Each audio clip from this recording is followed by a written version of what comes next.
+1 science വിദ്യാർത്ഥികളെ വീണ്ടും botany ക്ലാസ്സിലേക്ക് സന്തോഷത്തോടെ, സ്നേഹത്തോടെ, അഭിമാനത്തോടെ സ്വാഗതം ചെയ്യുന്നു. ബോട്ടണി സബ്ജക്റ്റിൽ പ്ലാന്റ് ഫിസിയോളജിയുമായി ബന്ധപ്പെട്ട ചില കാര്യങ്ങളാണ് നമ്മൾ ചർച്ച ചെയ്തുകൊണ്ടിരിക്കുന്നത്. അതിലൊന്നാമത്തെ അധ്യായമാണ് ട്രാൻസ്പോർട്ട് ഇൻ പ്ലാന്റ്സ്. നമ്മൾ അതിൻ്റെ അവസാന ഭാഗത്തേക്ക് അടുക്കുകയാണ്. കഴിഞ്ഞ ക്ലാസ്സിൽ നമ്മൾ ട്രാൻസ്പിറേഷൻ, പ്രധാനമായിട്ടും സ്റ്റൊമേറ്റൽ ട്രാൻസ്പിറേഷനെ കുറിച്ചാണ് കഴിഞ്ഞ ക്ലാസ്സിൽ നമ്മൾ ചർച്ച ചെയ്തത്. അതുമായി ബന്ധപ്പെട്ട ചില ചെറിയ പ്രവർത്തനങ്ങൾ നൽകിയിരുന്നു. അതൊക്കെ തന്നെ നിങ്ങൾ നിങ്ങളുടെ അധ്യാപകരുമായിട്ടും ചർച്ച ചെയ്തിട്ടുണ്ടാകും എന്ന് വിശ്വസിക്കുന്നു. ഇനി നമുക്ക് ഇന്ന് ചർച്ച ചെയ്യാനുള്ളത് സ്റ്റൊമേറ്റൽ ട്രാൻസ്പിറേഷൻ്റെ തുടർച്ചയെന്നോണം വരുന്ന ഭാഗമാണ്. That is transpiration and photosynthesis A compromise.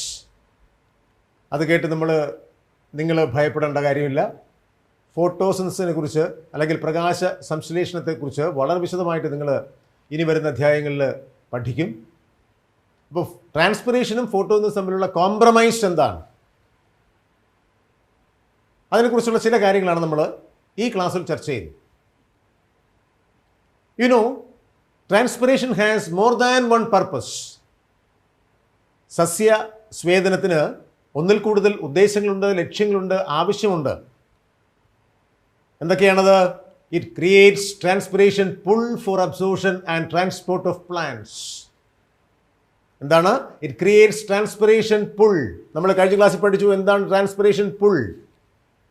Four absorption and transport of plants. And second one is it supplies water for photosynthesis. പ്രകാശ സംശ്ലേഷണത്തിന് ആവശ്യമായ ജലം സപ്ലൈ ചെയ്യുന്നു, കൊടുക്കുന്നു. മൂന്നാമത്തെ ആസ്പെക്റ്റ് എന്ന് പറഞ്ഞാൽ transport of minerals from the soil to all parts of the plants. അതായത് റൂട്ടുകൾ ആഗിരണം ചെയ്യുന്ന, വേരുകൾ ആഗിരണം ചെയ്യുന്ന മിനറൽസ് സസ്യത്തിൻ്റെ വിവിധ ഭാഗങ്ങളിലെത്തണം. അതിന് സഹായിക്കുന്ന പ്രവർത്തനമാണ് ട്രാൻസ്പിറേഷൻ. പിന്നെയോ it cools leaf surfaces sometimes 10 to 15 degrees by evaporative cooling. ഒരു മരത്തിൻ്റെ ചുവട്ടിലിരുന്ന് കഴിഞ്ഞാൽ എന്ത് നല്ല തണുപ്പാണ് അറിയാമല്ലോ. ഓർക്കൂ അല്ലേ, നമ്മൾ നല്ല വെയിലത്ത് സഞ്ചരിക്കുമ്പോൾ, വെയിലത്തൂടെ നടന്നു പോകുമ്പോൾ ഒരു മരത്തിൻ്റെ മരം കണ്ടു കഴിഞ്ഞാൽ അതിൻ്റെ ചുവട്ടിൽ അല്പനേരം നിൽക്കും, നല്ല തണുപ്പാണ്. അപ്പോൾ ഇതിൻ്റെ അടിഭാഗത്ത് ഇത്രയും തണുപ്പ് വരുന്നതും പ്രധാനമായിട്ടും എന്തുകൊണ്ടാണ്? ട്രാൻസ്പിറേഷൻ നടക്കുന്നതുകൊണ്ടാണ്. So transpiration cools leaf surfaces sometimes 10 to 15 degrees by evaporative cooling. And moreover, we can see it maintains the shape and structure of the plants by keeping the cells turgid. Dana, it maintains the shape and structure of the plants by keeping the cell turgid. അപ്പോൾ ട്രാൻസ്പിറേഷനുള്ള പ്രധാനപ്പെട്ട ഉപയോഗങ്ങൾ, ആവശ്യങ്ങൾ, objectives ഇതൊക്കെയാണ്. ഒന്ന് ആലോചിച്ച് നോക്കൂ. Then a plant need water for photosynthesis. പ്രകാശ സംശ്ലേഷണം നടക്കണമെങ്കിൽ ഒരു സസ്യത്തിന് ഏറ്റവും അത്യാവശ്യം വേണ്ട ഒരു അസംസ്കൃത വസ്തുവാണ് ജലം. It is limited by available water. പ്രകാശ സംശ്ലേഷണം എന്ന് പറയുന്ന പ്രക്രിയ ലിമിറ്റഡ് ആകുന്നു, കുറയുന്നു. ജലത്തിൻ്റെ അളവ് കുറഞ്ഞാൽ പ്രകാശ സംശ്ലേഷണ പ്രക്രിയയുടെ അളവും കുറയും. That is which can be swiftly depleted by transpiration. എന്താ ഈ സ്വിഫ്റ്റ്ലി ഡിപ്ലീറ്റഡ് എന്ന് പറഞ്ഞാൽ? സ്വിഫ്റ്റ്ലി എന്നുള്ള വാക്കിൻ്റെ അർത്ഥം എന്താ? Quickly or suddenly or immediately, പെട്ടെന്ന്. ഡിപ്ലീറ്റഡ്, കുറയുന്നു ബൈ ട്രാൻസ്പിറേഷൻ. ട്രാൻസ്പിറേഷൻ മൂലമുള്ള ജലമെല്ലാം ഇവാപ്പറേറ്റ് ചെയ്ത് പോയി കഴിഞ്ഞാൽ പ്രകാശ സംശ്ലേഷണത്തിൽ ലഭിക്കുന്ന ജലത്തിൻ്റെ അളവ് കുറയും. അതുവഴി പ്രകാശ സംശ്ലേഷണത്തിൻ്റെ നിരക്കും കുറയും. ഓർത്ത് നോക്കൂ, ശരിയല്ലേ? അപ്പോൾ ഈ പ്രകാശ സംശ്ലേഷണവും അതുമായി ബന്ധപ്പെട്ട അസംസ്കൃത വസ്തുക്കളും അതിൻ്റെ അളവ് കുറഞ്ഞാൽ നിരക്ക് കുറയുന്നത് എങ്ങനെ എന്നുള്ള കാര്യങ്ങളൊക്കെ നിങ്ങൾ ഇനി വരുന്ന അധ്യായങ്ങൾ വിശദമായി പഠിക്കും. ഇവിടെ ഓർത്തിരിക്കേണ്ട പ്രധാനപ്പെട്ട കാര്യം the humidity of rain forest. Humidity എന്ന് പറഞ്ഞാൽ എന്താ? അന്തരീക്ഷത്തിൽ കാണുന്ന വാട്ടർ വേപ്പറിൻ്റെ അളവിനെയാണ് തോന്നുന്നത്. The amount of water vapour present in the atmosphere is called humidity. The humidity of rainforest is largely due to this vast cycling of water from root to leaf to atmosphere and back to the soil. എന്തേ speed കൂടിപ്പോയോ, വേഗത കൂടിയോ? ഒന്നുകൂടെ പറയാം, നോക്കൂ, ശ്രദ്ധിക്കൂ. The humidity of rainforests is largely due to this vast cycling of water from roots to leaf to atmosphere and back to the soil. Okay, then the evolution of the C4 photosynthetic system is probably one of the strategies for maximizing the availability of carbon dioxide while minimizing water loss. The evolution of C4 photosynthetic system. എന്താണ് C3 cycle, എന്താണ് C4 cycle എന്നുള്ള കാര്യങ്ങൾ photosynthesis എന്ന് പറയുന്ന അധ്യായം പഠിക്കുമ്പോൾ നിങ്ങൾ വിശദമായി പഠിക്കും. തൽക്കാലം ഈ വാക്ക് മാത്രം ഇവിടെ ആലോചിച്ചിരിക്കുക, ഇവിടെ നടക്കുന്ന പ്രധാനപ്പെട്ട ചില പ്രവർത്തനങ്ങൾ മാത്രം ഓർത്തിരിക്കുക. The evolution of the C4 photosynthetic system is probably one of the strategies for maximizing the availability of carbon dioxide while minimizing water loss. ജലനഷ്ടം പരമാവധി കുറയ്ക്കുക, maximum carbon dioxide absorb ചെയ്യുക. ഈ പ്രവർത്തനം നടക്കുന്ന ഒരു പ്രധാനപ്പെട്ട പ്രക്രിയയാണ് ഇതൊന്ന് C4 photosynthesis. Then C4 plants are twice as efficient as C3 plants. എന്താണ് C4 plants? C4 system of photosynthesis നടക്കുന്ന പ്ലാന്റ്സ് ആണ് C4 plants. C3 system of photosynthesis നടക്കുന്ന പ്ലാന്റ്സ് ആണ് C3 പ്ലാന്റ്സ്. ഞാൻ വീണ്ടും പറയുന്നു, എന്താണ് ഇനി വരുന്ന അധ്യായങ്ങളിൽ നിങ്ങൾ അതിനെക്കുറിച്ച് വളരെ വിശദമായി പഠിക്കും. അപ്പോൾ എന്താണ് C4 പ്ലാന്റ്സ്, എന്താണ് C3 പ്ലാന്റ്സ് ഉള്ള കാര്യം നിങ്ങൾ തൽക്കാലം വിശദമായി ഇവിടെ ആലോചിക്കേണ്ട, ഇനി വരുന്ന ക്ലാസ്സുകളിൽ പഠിക്കും. അപ്പോൾ C4 plants are twice as efficient as C3 plants in terms of fixing carbon. Fixing carbon എന്ന് വെച്ചാൽ എന്താ? ഫോട്ടോസിന്തസിസ്.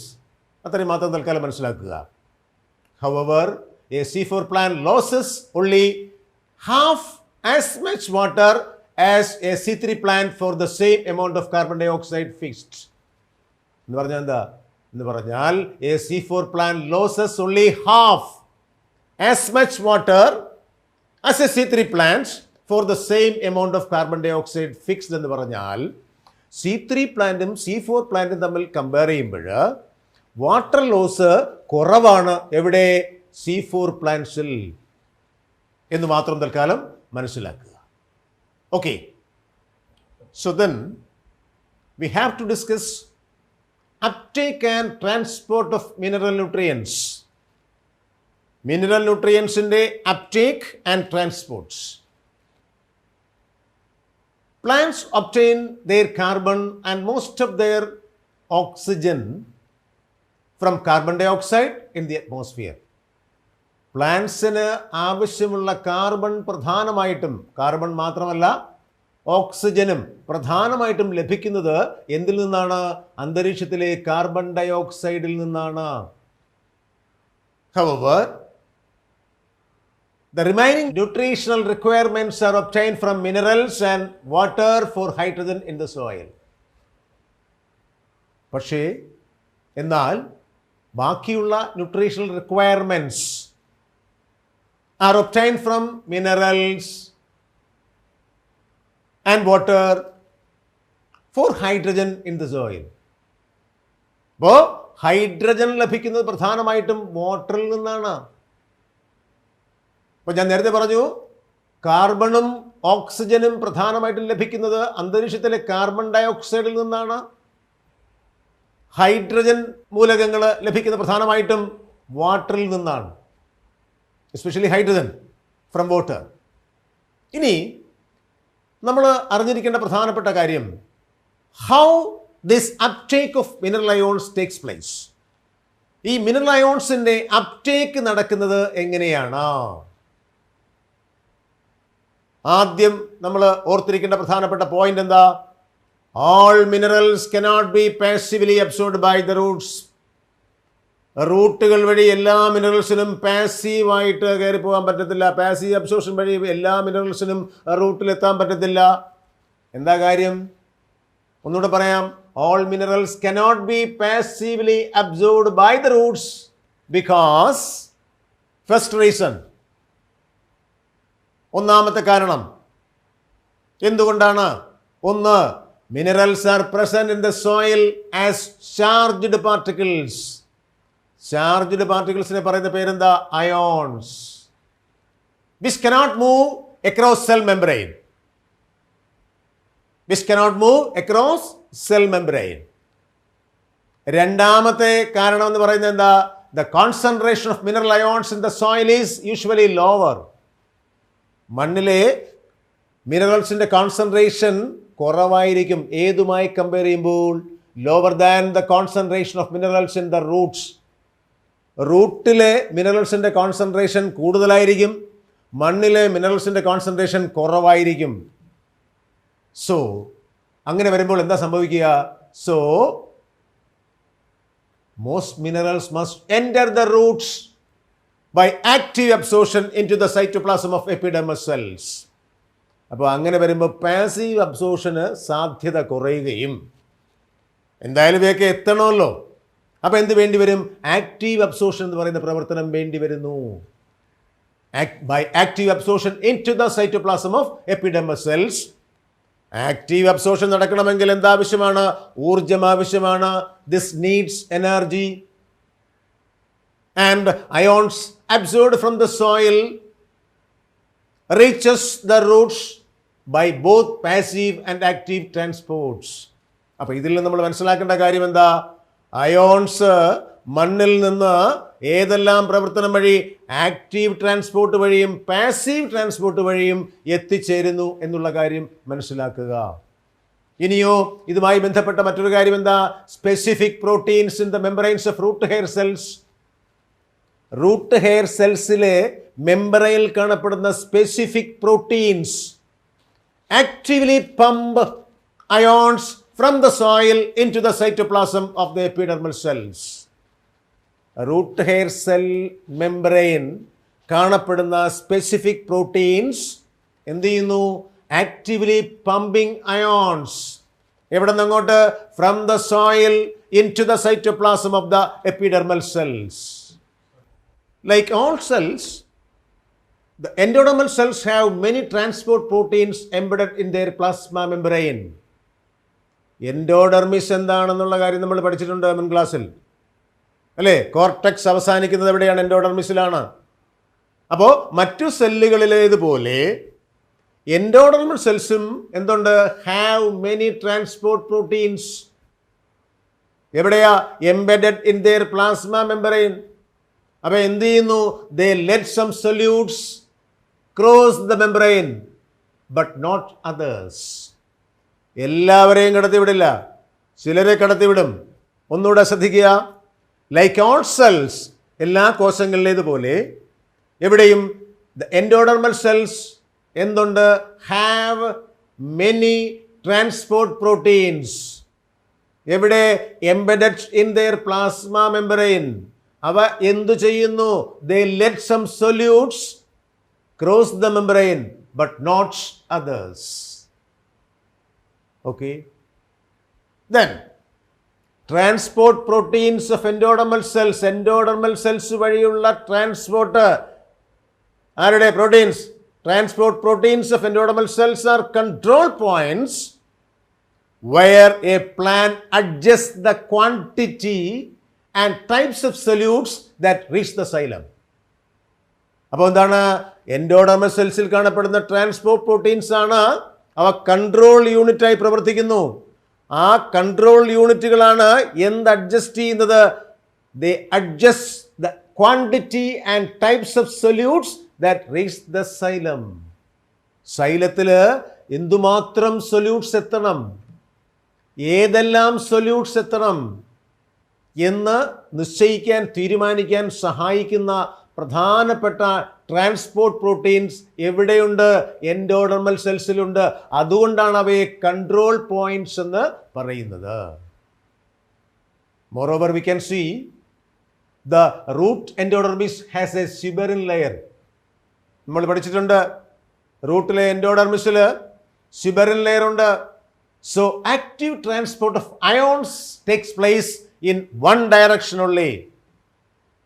അതുകൊണ്ട് ഒരു ദിശയിലേക്ക് മാത്രമാണ് ആക്റ്റീവ് ട്രാൻസ്പോർട്ട് ഓഫ് അയോൺസ് നടക്കുന്നതെന്നുള്ള കാര്യവും കൂടി ഓർത്തിരിക്കുക. ഒന്നുകൂടെ, ദ റൂട്ട് എൻഡോഡെർമിസിൽ എന്തുണ്ട്? സിബറിൻ ലെയർ ഉണ്ട്. അതുകൊണ്ട് ആക്റ്റീവ് ട്രാൻസ്പോർട്ട് ഓഫ് അയോൺസ് നടക്കുന്നത് takes place in one direction only. Okay, ഇനി നമ്മൾ ചർച്ച ചെയ്തത് translocation of mineral ions, transport of mineral ions. സൈലത്തിലെത്തിക്കഴിഞ്ഞാൽ മുകളിലേക്ക്, സ്റ്റെമ്മിൻ്റെ മുകളിലേക്ക്, സസ്യത്തിൻ്റെ മുകൾ ഭാഗത്തേക്ക് ഈ അയോൺസ് എങ്ങനെ ട്രാൻസ്ലൊക്കേറ്റ് ചെയ്യുന്നു, ട്രാൻസ്പോർട്ട് ചെയ്യുന്നു, സംവഹനം നടക്കുന്നു എന്നുള്ളതാണ്. So after reaching the xylem, ions are transported up the stem to all parts of the plant is through the transpiration stream. അപ്പോൾ മണ്ണിൽ നിന്ന് ഇപ്പോൾ അയോൺസ് സൈലം വരെ എത്തി. ഈ സൈലം വരെ എത്തിക്കഴിഞ്ഞാൽ പിന്നെ സസ്യങ്ങളുടെ മുകൾ ഭാഗത്തേക്ക്, സ്റ്റെമ്മിൻ്റെ മുകൾ ഭാഗത്തേക്ക്, മറ്റു ഭാഗങ്ങളിലേക്ക് അയോൺസ് പോകണം, എത്തണം, ട്രാൻസ്പോർട്ട് ചെയ്യണം, ട്രാൻസ്ലൊക്കേറ്റ് ചെയ്യണം. അത് പ്രധാനമായിട്ടും, ആ പ്രവർത്തനം പ്രധാനമായിട്ടും നടക്കുന്നത് ഏത് വഴിയാണ്? ട്രാൻസ്പിറേഷൻ സ്ട്രീമിലൂടെയാണ്. ആ പ്രവർത്തനത്തിൻ്റെ സഹായത്താലാണ്. Okay, clear? Then the chief sink of mineral elements. Sink എന്ന് പറഞ്ഞാൽ എന്താ? Zinc and source. സിങ്ക് എന്ന് പറഞ്ഞാൽ എവിടെയാണോ ഇത് ആവശ്യമുള്ളത്, മിനറൽ അയോൺസ് എവിടെയാണോ ആവശ്യമുള്ളത്, അതിനാണ് നമ്മൾ ആ സിങ്ക് എന്ന് പറയുന്ന ഒരു വേർഡ് ഉപയോഗിക്കുന്നത്. ഒന്ന് ഓർത്തിരിക്കുക. The chief sink of mineral elements are growing regions of the plants. വളർച്ച നടക്കുന്ന ഭാഗങ്ങളിലാണ് മിനറൽ അയോൺസ് ആവശ്യമുള്ളത്. അതെവിടെയൊക്കെയാണ്? Such as the apical and lateral meristems. സ്റ്റെമ്മിൻ്റെ എപ്പെക്സ്, റൂട്ടിൻ്റെ apex, apical meristems, lateral meristems, വശങ്ങളിലെ മെരിസ്റ്റംസ്, പാർശ്വ മെരിസ്റ്റംസ്. പിന്നെയോ young leaves, developing flowers, fruits and seeds and storage regions. അപ്പോൾ ഇവിടെയൊക്കെയാണ് എന്താവശ്യമുള്ളത്? മിനറൽ അയോൺസ് ആവശ്യമുള്ളത്. അപ്പോൾ ആ ഭാഗങ്ങളാണ് നമ്മൾ എന്തെന്ന് പറയുന്നത്? സിങ്ക് എന്ന് പറയുന്നത്. എവിടെയാണോ ആവശ്യമുള്ളത്, ആരെ? മിനറൽ അയോൺസിനെ. എവിടെയൊക്കെയാണ് ആവശ്യമുള്ളത്? Growing parts of the plants, growing regions of the plants എന്ന് പറഞ്ഞാൽ എവിടെയൊക്കെയാ? Apical and lateral meristems, young leaves, developing flowers, fruits, seeds and storage regions etcetera. അവിടെയൊക്കെയാണ് മിനറൽ അയോൺസ് പ്രധാനമായിട്ടും ആവശ്യമുള്ളത്. Then unloading of mineral ions occur at the fine vein ending through diffusion and active uptake by these cells. Loading and unloading എന്താണെന്ന് അറിയാം. അപ്പോൾ unloading of mineral ions occurs എവിടെ? At the fine vein endings through diffusion, പിന്നെ എങ്ങനെയോ? And active uptake by these cells. Okay, then ഇനി മനസ്സിലാക്കിയിരിക്കേണ്ട വേറൊരു പ്രധാനപ്പെട്ട കാര്യം, mineral elements are frequently remobilised from older senescing parts. എന്ന് വെച്ചാൽ ഒരു സസ്യത്തിൻ്റെ ഏതെങ്കിലും ഒരു ഭാഗത്തിന് നാശം സംഭവിക്കുകയാണെങ്കിൽ, അത് നശിച്ചു പോവുകയാണെങ്കിൽ, അവിടെയുള്ള മിനറൽസിനെ വിഡ്രോ ചെയ്യും. അപ്പോൾ സാധാരണ ഈ ഓൾഡർ പാർട്സ് ആണല്ലോ നശിച്ചു പോകുന്നത്. അപ്പോൾ ആ ഭാഗത്ത് കാണപ്പെടുന്ന മിനറൽ എലമെൻസിനെ മറ്റു ഭാഗങ്ങളിലേക്ക് എന്ത് ചെയ്യണം? എക്സ്പോർട്ട് ചെയ്യണം, റീഎക്സ്പോർട്ട് ചെയ്യണം, മാറ്റി കൊടുക്കണം, റീമൊബിലൈസ് ചെയ്യണം. Okay, older drying leaves exports much of their mineral content to younger leaves. ഈ കൊഴിഞ്ഞു വീഴാറായ ഇലകളുണ്ടല്ലോ, older leaves, older drying leaves export much of their mineral content to younger leaves. അപ്പോൾ ഈ ഓൾഡർ ലീവ്സിൽ കാണപ്പെടുന്ന മിനറൽ എലമെൻസിനെ യങ്ങർ ലീവ്സിലേക്ക് എന്ത് ചെയ്യണം? എക്സ്പോർട്ട് ചെയ്യണം, മാറ്റണം. അതുപോലെ സിമിലർലി ബിഫോർ ലീഫ് ഫോൾ, ഇല കൊഴിയും ചെടികളിൽ, minerals are remove to other parts. ചില സീസണിൽ, ചില ചെടികളിൽ, ചില പ്ലാന്റ്സിൽ, റബ്ബറിൻ്റെ ഇല കൊഴിയുന്ന നിങ്ങൾ കണ്ടില്ലേ? റബ്ബർ മരങ്ങളുടെ ഇല പൂർണ്ണമായിട്ടും കൊഴിഞ്ഞു പോകുന്നത് കണ്ടില്ലേ? അപ്പോൾ എന്ത് ചെയ്യണം? ആ ഇലകളിലുള്ള മിനറൽസ് മൊത്തം മറ്റു ഭാഗങ്ങളിലേക്ക് എന്ത് ചെയ്യണം? ട്രാൻസ്പോർട്ട് ചെയ്യണം. Okay, then elements readily mobilised are, പെട്ടെന്ന് മൊബിലൈസ് ചെയ്യുന്ന എലമെന്റ്സ് ഏതൊക്കെയാണ്? ഫോസ്ഫറസ്, സൾഫർ, നൈട്രജൻ, പൊട്ടാസ്യം തുടങ്ങിയ ഇലമെന്റ്സിനെ, മൂലകങ്ങളെ പെട്ടെന്ന് എന്ത് ചെയ്യും? മൊബിലൈസ് ചെയ്യും, അല്ലെങ്കിൽ മാറ്റും. Some elements like calcium are not remobilised. Calcium പോലുള്ള ചില മൂലകങ്ങളെ എന്ത് ചെയ്യുന്നില്ല? റീമൊബിലൈസ് ചെയ്യുന്നില്ല. കാരണം എന്താ? കാൽസ്യം എന്ന് പറഞ്ഞാൽ, കാൽസ്യം എന്ന് പറയുന്ന എലമെന്റ് ഒരു സ്ട്രക്ചറൽ കമ്പോണന്റ് ആണ്. അതുകൊണ്ട് അതിനെ എന്ത് ചെയ്യാൻ പറ്റൂല? റീമൊബിലൈസ് ചെയ്യാൻ പ്രയാസമാണ്, പറ്റത്തില്ല. Okay, then some of the nitrogen, സസ്യങ്ങൾക്ക് വേണ്ട മറ്റൊരു പ്രധാനപ്പെട്ട മൂലകമാണ് നൈട്രജൻ. ഈ മൂലകങ്ങളിൽ ഏറ്റവും കൂടുതൽ മൂലകങ്ങൾ ഏതൊക്കെയാണ് വേണ്ടത്? എത്ര മൂലകങ്ങൾ വേണം? ഏതെല്ലാം മൂലകങ്ങൾ വേണം എന്നുള്ള കാര്യങ്ങളൊക്കെ നിങ്ങൾ അടുത്ത അധ്യായത്തിൽ വിശദമായി പഠിക്കും. മൈക്രോ ന്യൂട്രിയൻസ്, മാക്രോ ന്യൂട്രിയൻസ് തുടങ്ങിയ കാര്യങ്ങളൊക്കെ, micro elements and macro elements ഏതൊക്കെയാണെന്നുള്ള കാര്യം അടുത്ത അധ്യായത്തിൽ വിശദമായി പഠിക്കും. ഓക്കെ, അപ്പോൾ some of the nitrogen travels as inorganic ions and much of it is carried in the organic form such as amino acids and related compounds. ഇപ്പം നൈട്രജൻ്റെ കാര്യമാണ് നമ്മളിപ്പോൾ ഈ പറയുന്നത്. നൈട്രജൻ എന്ന് പറയുന്ന എലമെന്റ് സസ്യങ്ങൾക്ക് സസ്യങ്ങളുടെ ശരിയായ വളർച്ച നടക്കണമെങ്കിൽ ഏറ്റവും അത്യാവശ്യം വേണ്ട ഒരു മൂലകമാണ് nitrogen. Some of the nitrogen travels as inorganic ions. എങ്ങനെ ട്രാവൽ ചെയ്യുന്നു? ഇനോർഗാനിക് അയോണുകളായി. And much of it is carried. എങ്ങനെയാണ് ഇത് ക്യാരി ചെയ്യുന്നത്? In the organic form such as amino acids and related compounds. എന്താണ് അമിനോ ആസിഡ്സ് എന്ന് പറഞ്ഞാൽ? അതും നിങ്ങൾ വരുന്ന അധ്യായങ്ങളിൽ പഠിക്കും. പലതരത്തിലുള്ള അമിനോ ആസിഡുകളുണ്ട്. ഗ്ലൈസിനുണ്ട്, ലൈസിനുണ്ട്, valine, alanine, cysteine, cystine, aspartic acid, glutamic acid, methionine തുടങ്ങിയ ഒരുപാട് അമിനോ ആസിഡുകളുണ്ട്. അതൊക്കെ നിങ്ങൾ വരുന്ന അധ്യായങ്ങൾ വിശദമായി പഠിക്കും. അമിനോ ആസിഡുകൾ കൂടിച്ചേർന്നാണ് പ്രോട്ടീൻ ഉണ്ടാകുന്നത്, മാംസ്യം ഉണ്ടാകുന്നത്. അപ്പോൾ അതൊക്കെ പിന്നീട് പഠിക്കും. ഓക്കെ, ദെൻ അപ്പോൾ ആ പ്രധാനമായിട്ടും നൈട്രജൻ ഓർഗാനിക് ഫോമിലാണ്, amino acids and related compounds ആ രൂപത്തിലാണ് ക്യാരി ചെയ്യുന്നത്, അല്ലെങ്കിൽ പോകും. Similarly small amounts of phosphorus and sulphur are carried as organic compounds. Phosphorus, sulphur സസ്യങ്ങൾക്ക് വേണ്ട മറ്റ് പ്രധാനപ്പെട്ട മൂലകങ്ങളാണ് ഫോസ്ഫറസും സൾഫറും. അതെങ്ങനെയാണ് ക്യാരി ചെയ്യുന്നത്? Carried as organic compounds. ഇതുകൂടാതെ in addition small amounts of exchange of minerals does takes place between xylem and phloem. ഒരു പ്രധാനപ്പെട്ട വസ്തുതയാണ്, പോയിന്റാണ്. Small amounts of exchange of minerals does takes place between xylem and phloem. So we cannot say xylem transports only inorganic nutrients and phloem transports only organic materials എന്ന് പറയാൻ നമുക്ക് പൂർണ്ണമായിട്ടും കഴിയാത്തതിൻ്റെ പ്രധാനപ്പെട്ട കാരണം ഇതാണ്. ഇത്രയും കാര്യങ്ങൾ, ഇതിൻ്റെ പ്രധാനപ്പെട്ട ആ പോയിന്റ്സ് ശരിക്കും നിങ്ങളൊന്ന് ആലോചിച്ച് നോക്കുക. ഇതുമായി ബന്ധപ്പെട്ട ഞാൻ ഈ പറഞ്ഞ പല കാര്യങ്ങളുടെയും കൂടുതൽ വിശദീകരണങ്ങൾ ഇനി വരുന്ന അധ്യായങ്ങളിലാണ് നിങ്ങൾ കൂടുതലായിട്ട് പഠിക്കുന്നത്. മിനറൽ ന്യൂട്രീഷൻ എന്ന് പറയുന്ന അധ്യായമുണ്ട്, ഫോട്ടോസിന്തസിസ് എന്ന് പറയുന്ന അധ്യായമുണ്ട്, റെസ്പിറേഷൻ എന്ന് പറയുന്ന അധ്യായമുണ്ട്.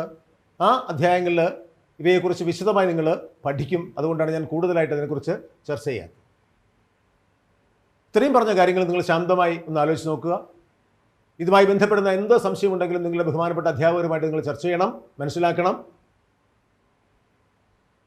ഇനി നമ്മൾ ഇന്ന് ചർച്ച ചെയ്ത പാഠഭാഗവുമായി ബന്ധപ്പെട്ട് ഒന്ന് രണ്ട് ചെറിയ പ്രവർത്തനങ്ങൾ നൽകുകയാണ്. ആ പ്രവർത്തനങ്ങളൊന്ന് കുറിച്ചിടുക. അത് നിങ്ങൾ കൂട്ടുകാരുമായി പറ്റുമെങ്കിൽ ചർച്ച ചെയ്യുക, അധ്യാപകരുമായിട്ട് ചർച്ച ചെയ്യുക, നിങ്ങളുടെ സയൻസ് ഡയറിയിൽ അത് കുറിച്ചിടുക. ഒന്ന് പഠിക്കാൻ ശ്രമിക്കുക, ശ്രദ്ധിക്കുക. ഒന്ന്, briefly describe the following aspects. First one, A part, uptake of mineral ions. Uptake of mineral ions. And second part, translocation of mineral ions. Translocation of mineral ions. ഇതോടുകൂടി ഈ ക്ലാസ് അവസാനിക്കുകയാണ്. അടുത്ത ക്ലാസ് നമുക്ക് വീണ്ടും കാണാം.